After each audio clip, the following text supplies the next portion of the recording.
Shalom, shalom, você está no canal O Hebraico Esclarece.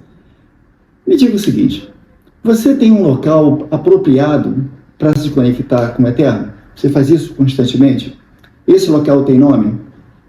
Qual a importância desse local na sua fé?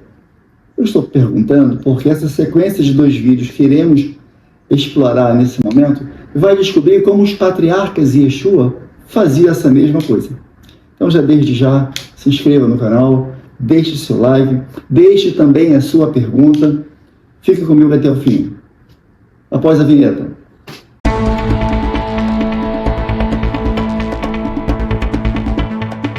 O estudo guiado hoje é subindo com Abrão ou cultivando com Isaac? E já temos aqui no ato já uma pergunta aqui. Professor, por que Abrão chamou o local de encontro com Deus de montanha? É verdade, isso foi em Gênesis 22, de 2 a 4. A gente precisa entender o seguinte, que Abraão teve renúncias difíceis.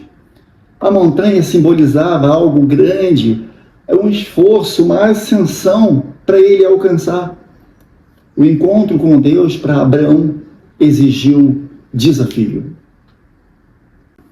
Professor Rocha, como essa distância e esforço e ascensão refletiu em Abrão a visão de Deus? Imagino que Abrão, para ele foi tudo muito desconcertante, muito assim, fora da sua normalidade. Repare só, em Gênesis 12, ele precisou largar a terra e a família. No 13, ele se separou de Ló. No 22, então, ele quase teve aquele sacrifício do seu filho. Você percebe como para Abrão falar que o local de encontro com dele é na montanha? Você percebe essa dificuldade, esforço que qualquer humano poderia talvez ter essa dificuldade? Daí então, montanha. Professor Rocha, o que precisamos sacrificar hoje para nos aproximarmos de Deus? Para Isaac, o sacrifício foi o seu filho, que não teve, você sabe, né? Mas hoje nós temos sacrifícios modernos. São hábitos que nos afastam do Eterno. Tipo, arrogância, prepotência, a necessidade de ser o primeiro, a necessidade de ser o visto e tantas outras questões. Se a gente não sacrificar isso, efetivamente, lá no altar de obras mortas, o Eterno não consegue funcionar na plenitude da nossa vida.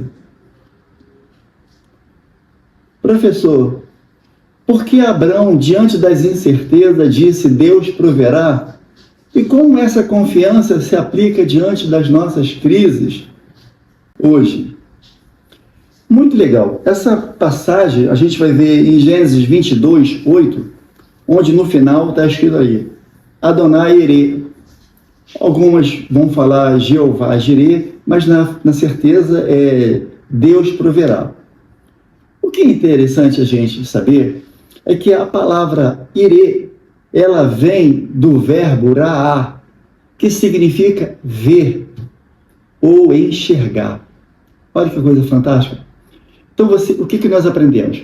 Que quando o Eterno falou para Abrão levar o seu filho para sacrificar, ele já viu a resposta, ele já sabia qual era a resposta. Mas Abrão não, porque ele precisava de um tempo favorável. Professor, explique se hoje precisamos de um Monte Moriá para aprender mais de Deus. Ah, legal.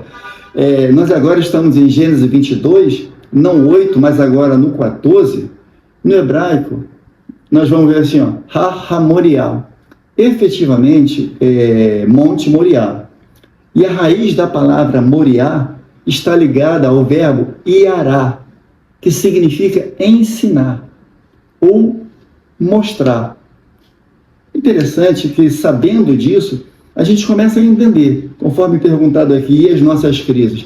E quando elas se instalam na nossa vida. Na verdade, o que o Eterno está querendo é nos mostrar, nos ensinar alguma coisa. E, naturalmente, a gente sai da zona de conforto, mas a gente precisa confiar. Professor Rocha, Isaac chamou o seu local de encontro com Deus de campo? Isso, Abraão chamou o seu local de encontro com Deus de montanha, e a gente explicou ali. Isaac agora chama o local de encontro com Deus de campo. A gente vai ver isso aí no Gênesis 24, 63. Vamos entender. Isaac, ele era agricultor. Campo, para ele, era um local de cultivo, colheita, exige dedicação, paciência, perseverança, experiência. E esse é o processo da fé. Campo representava para Isaac essa proximidade com Deus. Professor Rocha, explique por que Isaac via como campo. Bom, vamos entender o seguinte, que Isaac agora está numa outra geração, né?